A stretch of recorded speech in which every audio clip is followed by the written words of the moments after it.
The scent of baking bread had always been Rosa Madrigal's alarm clock. On this particular morning, it pulled her from sleep at exactly 1:07 a.m., just as it had every night since she inherited her grandmother's bakery 6 months ago.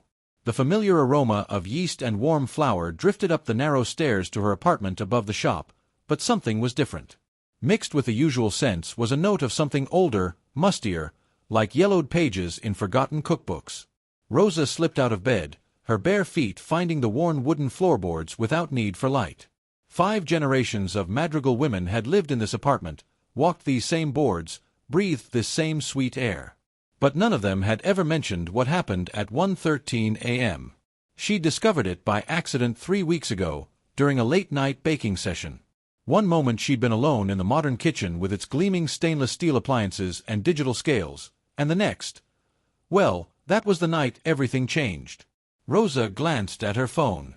1:09 a.m. 4 minutes until the shift. She pulled on her grandmother's old apron, the one with Madrigal's Bakery, embroidered in faded gold thread, and made her way downstairs. The bakery's main room was dark except for the light spilling from the kitchen doorway. Their new espresso machine sat silent on the counter, next to the tablet they used for orders. Everything normal. Everything present day. 1:11 a.m. Rosa's heart began to beat faster as she walked into the kitchen. The industrial mixer stood ready for the morning's first batch of dough. Recipes were pinned neatly to the bulletin board, printed from their computer. The clock on the wall ticked steadily forward. 1:12 a.m. She closed her eyes and counted 1, 2, 3. The air changed first, becoming warmer, heavy with a different kind of humidity. Then came the sounds, the crackle of a radio playing distant jazz, the rumble of an old gas oven, the squeak of a screen door that hadn't existed in decades. Rosa opened her eyes to 1973. The kitchen had transformed around her. The stainless steel was now avocado green and harvest gold. The digital scales had become mechanical balances with brass weights. Where the industrial mixer had stood was now a smaller model, its enamel chipped but gleaming. And at the work table, humming along to the radio, stood a young woman with familiar dark curls. "Good morning, Mama," Rosa whispered. Her mother, Isabella Madrigal, barely 20 years old, looked up with a smile that made Rosa's heart ache. "You're just in time," she said, as if finding her unborn daughter in the kitchen was the most natural thing in the world. "The coffee cake needs checking." This was how it always went during the 13th hour. No surprise, no questions about Rosa's presence or appearance. The past simply accepted her, wove her into its fabric as if she belonged there. As if time was more suggestion than law within the walls of Madrigal's Bakery. Rosa moved to the oven, using a wooden paddle to check the coffee cake's golden crust. The recipe was one they still served in the present, her mother's special streusel topping that customers raved about 50 years later. She'd learned to make it from the recipe card in her grandmother's box, but here she was, watching its creation firsthand.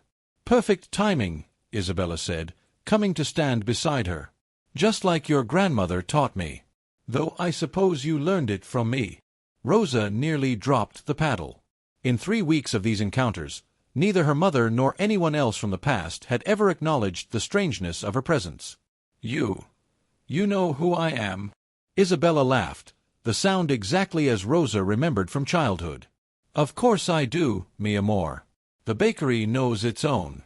Past, present, future, it's all flour from the same bag, just sifted differently." She touched Rosa's cheek with flour-dusted fingers. "But you're not here just to learn old recipes, are you?" Before Rosa could answer, the bell above the front door chimed. Isabella straightened her apron.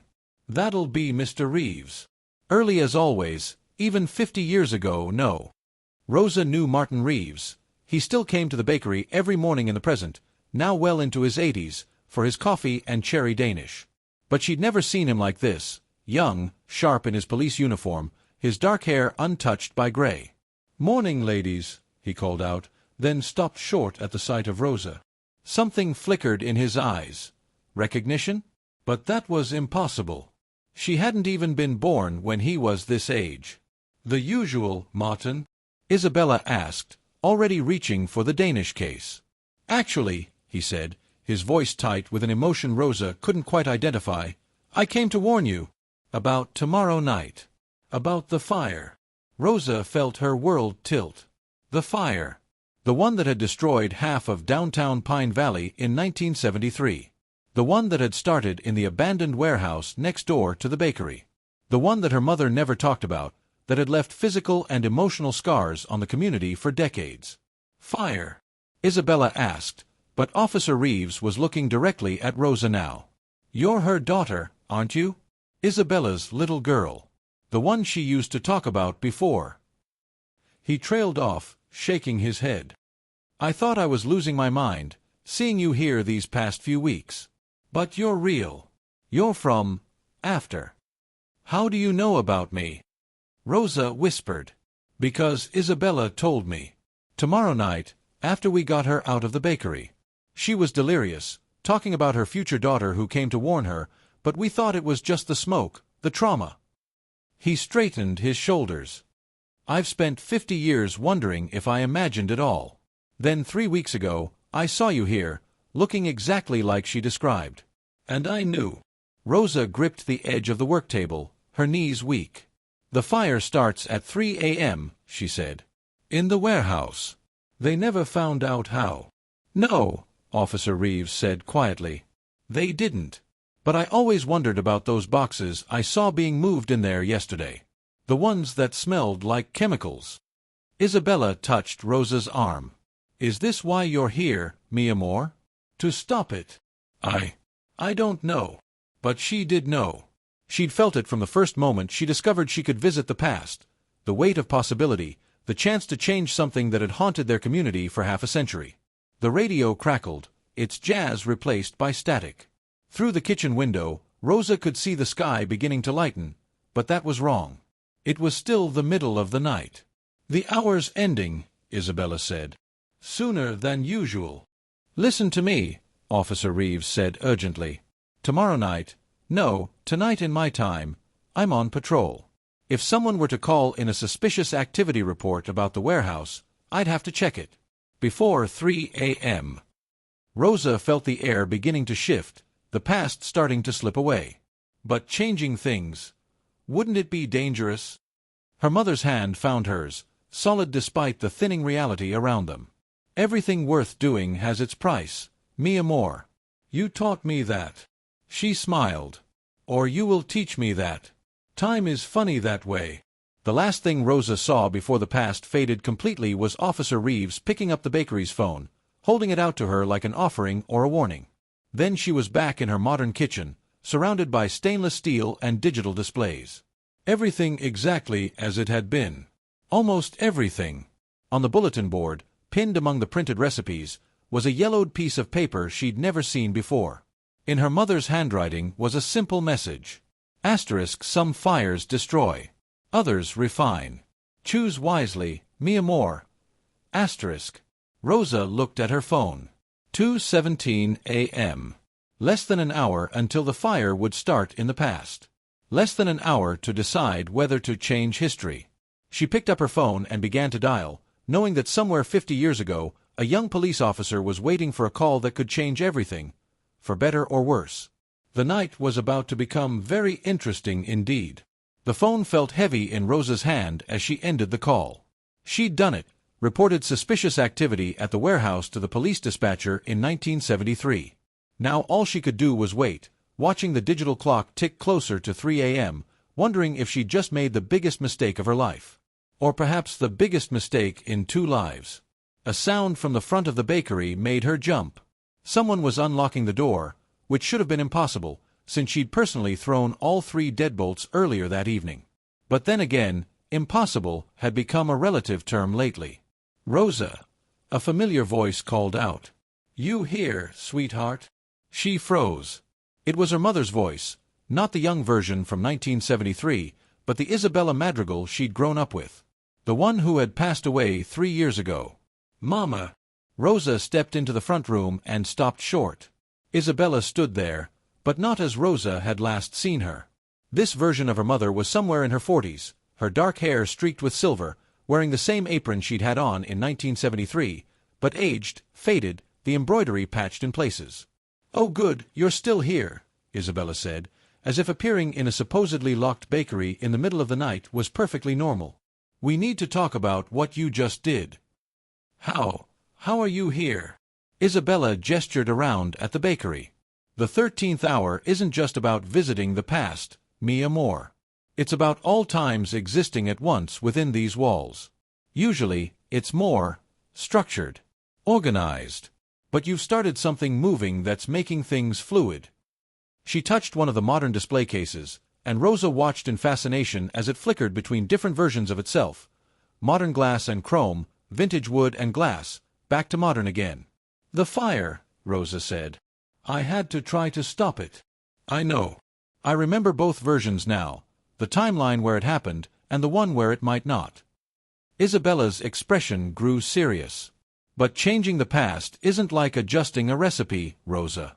You can't just add or subtract ingredients and expect everything else to stay the same." As if to emphasize her point, the lights flickered. Through the front windows, Rosa could see the street outside shifting, buildings appearing and disappearing like double-exposed photographs. "What's happening?" "Reality is recalibrating," Isabella said. "The fire shaped this town in more ways than you know.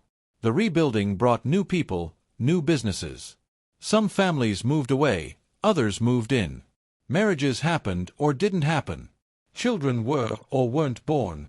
She picked up a modern muffin from the display case, studied it curiously. "Even our recipes changed. After the fire, I started experimenting more, taking risks with flavors because I'd learned how quickly everything could be lost." Rosa felt sick. "Are you saying I shouldn't have made the call?" "I'm saying you need to understand the full story before you decide if it was right." Isabella moved behind the counter, her movements as familiar in this space as they'd always been. That warehouse wasn't just storing chemicals. It was storing evidence. Evidence of corruption that went all the way up to the mayor's office. Money laundering, kickbacks from construction contracts, all carefully documented in boxes that just happened to catch fire at 3 a.m. Isabella's eyes met Rosa's. Officer Reeves figured it out afterward, but could never prove it. The fire destroyed everything. Rosa sank into one of the bakery's chairs. So the fire was deliberate, set to cover up crimes. Yes. And it changed things in unexpected ways. Reeves used what he'd learned to slowly, quietly push for reforms. The next mayor was honest, careful. The town grew differently, better, in some ways, though the cost was high.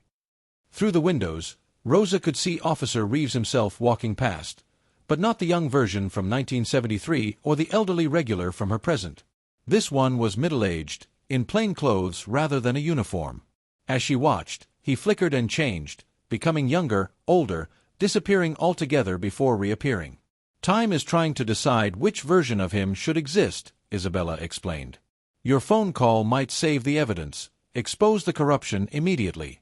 But it might also mean Reeves never develops the dedication to reform that defined his career. The man who's been coming to our bakery every morning for 50 years might never become that person." The implications were dizzying. Rosa thought of all the small interactions, all the lives touched over decades. But the fire hurt people. Destroyed homes and businesses. Yes. Sometimes destruction makes room for renewal. Sometimes it just destroys. Isabella began gathering ingredients: flour, sugar, yeast. The brands and packaging kept shifting between eras as she worked. "But that's not really why you made the call, is it?" Rosa watched her mother's hands moving with practiced grace, measuring and mixing. "What do you mean?" "You did it for me." Isabella didn't look up from her work. "Because of what the fire took from me. From us. The scars." Rosa had grown up seeing them on her mother's arms, hearing the catch in her breath during humid weather when the old burns ached. Isabella had never talked much about that night, but Rosa had pieced it together over the years. How she'd run back into the bakery to save their family recipes, their history. "You almost died," Rosa whispered. "But I lived. And those scars taught me things about courage, about what matters most." Isabella began kneading dough, the rhythm as familiar as a heartbeat. "They also taught you things, watching me live with them. Would you be the same person if I'd never been hurt?" Before Rosa could answer, the bell above the door chimed. A young woman walked in, one Rosa recognized from photographs but had never met. "Abuela," Rosa breathed. Her grandmother, Maria Madrigal, looked barely older than Rosa herself. She took in the scene, Rosa, the middle-aged Isabella, the flickering reality around them, with calm acceptance. "The 13th hour is stretching," she said. "Time is thin tonight." She moved to the counter, adding her hands to the dough Isabella was kneading. "I came to tell you about the other fire." "Other fire?" Rosa asked. "The one that burned our first bakery in Mexico City 4 generations ago. The one that forced our family to move north, to start again here." Maria's eyes met Rosa's. Every Madrigal baker has faced fire in some form. It's in our blood, in our history. The question is what we learn from it, what we build from the ashes. The dough under their working hands began to glow softly, like embers. Rosa could smell cinnamon and history, time and memory blending like ingredients in a complex recipe. "The 13th hour is about more than visiting the past," Isabella said. "It's about understanding that every moment is connected, that every choice ripples forward and backward through time." "Like bread rising," Maria added. "One bubble affects all the others." Outside, the street was a chaos of temporal shifts, buildings and people flickering between versions of themselves. The evidence in the warehouse still waited. Officer Reeves was still on patrol. The fire that would reshape their community was still moments away in one timeline, 50 years past in another. And Rosa had to decide whether to let it burn. The clock struck 2:45 a.m. 15 minutes until the fire was supposed to start. Through the windows, she could see multiple versions of Pine Valley overlapping like transparencies. The town that was, the town that could be, and countless variations in between. The decision she'd thought she'd already made suddenly felt unfinished. But this time, she had 2 generations of Madrigal bakers beside her, their hands covered in flour that sparkled with temporal energy, ready to help her understand the true cost and true meaning of changing history. "Tell me everything," Rosa said. "About both fires. About all of it." Her mother and grandmother exchanged looks, and the 13th hour stretched around them like dough being pulled to its limits, ready to reveal its secret. The dough under their hands continued to glow as Maria began to speak, her voice carrying the weight of generations. "The first fire came for us in 1894, in our bakery in Mexico City. Your great-great-grandmother, Lucia Madrigal, had just perfected her recipe for pan de tiempo, time bread. She claimed it could make people taste memories. It worked," Isabella added softly. "We still use her recipe during the 13th hour, though none of us ever matched her skill with it." "The night the recipe was perfected," Maria continued, "was the night the fire started. Not by accident, but set by someone who wanted the recipe, who thought they could steal the magic of time itself." She pulled up her sleeve, revealing a birthmark in the shape of a flame. "Every Madrigal baker since has carried this mark. The fire didn't just burn our bakery, it changed our family's relationship with time itself." Rosa touched her own forearm, where an identical mark had appeared on her 16th birthday. She'd always thought it was just a birthmark, but now— "The 13th hour came to us that night," Maria said. "A gift, or perhaps a responsibility. The ability to exist in multiple times, to understand the flow of history. But it came with rules, with prices to be paid." The clock showed 2:50 a.m. 10 minutes until the warehouse fire was meant to start. "What kind of prices?" Rosa asked. Isabella's hands stilled on the dough.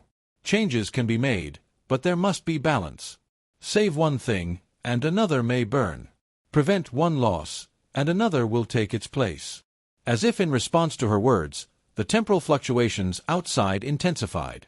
Rosa saw glimpses of different versions of Pine Valley, one prosperous and modern, another smaller but more closely knit, others that seemed to flicker in and out of existence too quickly to grasp.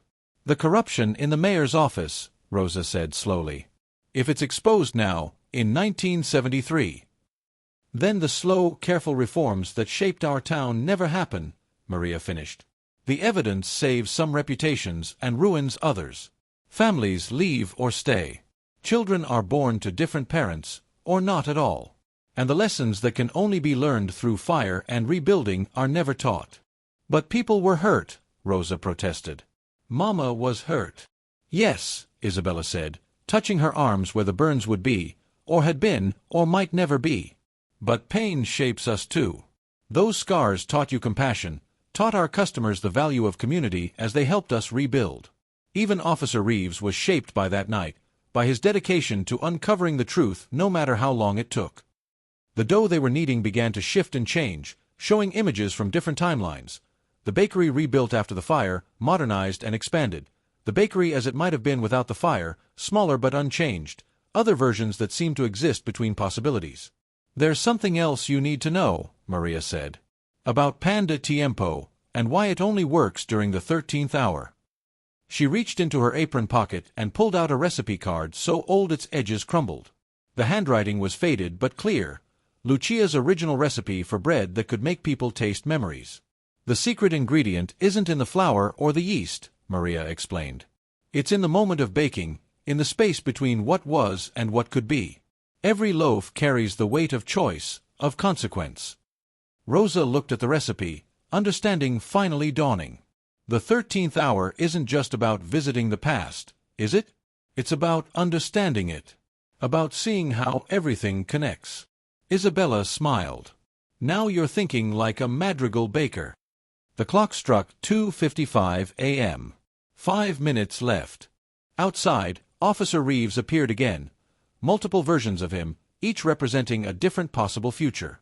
The young officer full of idealism, the tired detective who spent decades quietly gathering evidence, the respected community leader he would become after years of patient work. I have to choose, Rosa said. But how can I know what's right? You can't, Maria said simply. No one can. Even with the gift of the 13th hour, we can't see all ends. We can only understand that every moment matters, that every choice ripples through time like yeast through dough. Isabella pulled a fresh batch of pan de tiempo from the oven, bread that seemed to shimmer with temporal energy.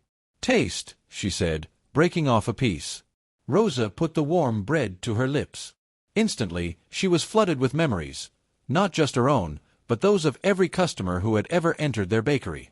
Joy and sorrow, celebrations and consolations, all the moments that had made their community what it was.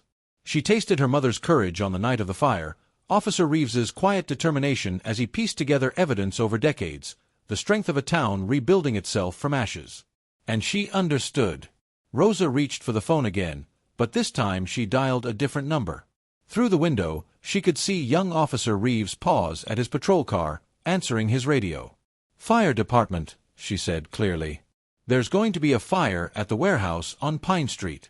The evidence inside needs to be protected, but the fire itself, the fire needs to happen. She could see Officer Reeves writing something down, nodding slowly. The fire will burn, Rosa continued, but no one will be badly hurt. The evidence will be damaged but not destroyed, just enough to show what happened, but not enough for quick convictions. The truth will take time to come out, as it should. The clock struck 2:59 a.m. Balance, Maria said approvingly. Through the windows, reality began to stabilize. The multiple versions of Pine Valley settled into one coherent timeline, not quite the one Rosa had grown up with, but not wildly different either. A version where the fire still marked the town but didn't scar it quite so deeply. Look, Isabella said softly. The burns on her arms were still there, but fainter. Scars that told of rescue rather than tragedy, of lessons learned rather than merely survived. At exactly 3 a.m., they heard distant sirens. The fire would start, but this time the firefighters would be ready. The evidence would be partially saved. Officer Reeves would begin his long journey toward reform with a bit more hope and a bit less bitterness. And the 13th hour stretched on, letting them watch as the new timeline settled into place. Dawn found Rosa alone in her kitchen, the modern bakery restored to its proper time. But things were subtly different. The recipes on her bulletin board showed slight variations, improvements made over years of slightly different choices. The photographs on the walls told stories of a community that had faced fire and corruption but emerged stronger, wiser. The bell above the door chimed. Right on schedule, Officer Reeves, the elderly version from her present, walked in. But his smile was a bit lighter, the shadows in his eyes a bit less dark. "Morning, Rosa," he said. "Think I'll try something new today." Rosa smiled and reached for a loaf of pan de tiempo, still warm from the oven. "Perfect timing," she said. As she served him, she felt the weight of the 13th hour's gift settling into her bones. The ability to see time not as a straight line but as a web of connections, each moment rising and falling like bread dough, each choice sending ripples through the great recipe of history. Later that night, at exactly 1:13 a.m., Rosa would return to the kitchen, ready to serve customers from all times, to maintain the delicate balance between what was and what could be. She would bake bread that tasted of memories, of choices, of consequences understood and accepted. For she was a Madrigal baker, and this was her inheritance. Not just a bakery that existed in multiple times, but the wisdom to understand that every moment was an ingredient in something larger, something that required both preservation and change, both memory and possibility. The fire had burned, as it needed to. But this time, its lessons were tempered with hope, its scars balanced with healing. And in the end, that was the true magic of the 13th hour. Not the power to change history, but the wisdom to understand it, to work with it like dough in skilled hands, creating something that could nourish both past and present. Rosa tied on her apron and began preparing for tomorrow's baking, knowing that somewhere, in all times, her family's bakery would continue serving not just bread, but the taste of time itself, carefully measured and lovingly prepared, rising perfectly through all the hours yet to come. Thanks for watching. See you again in the next video. Stay stunned.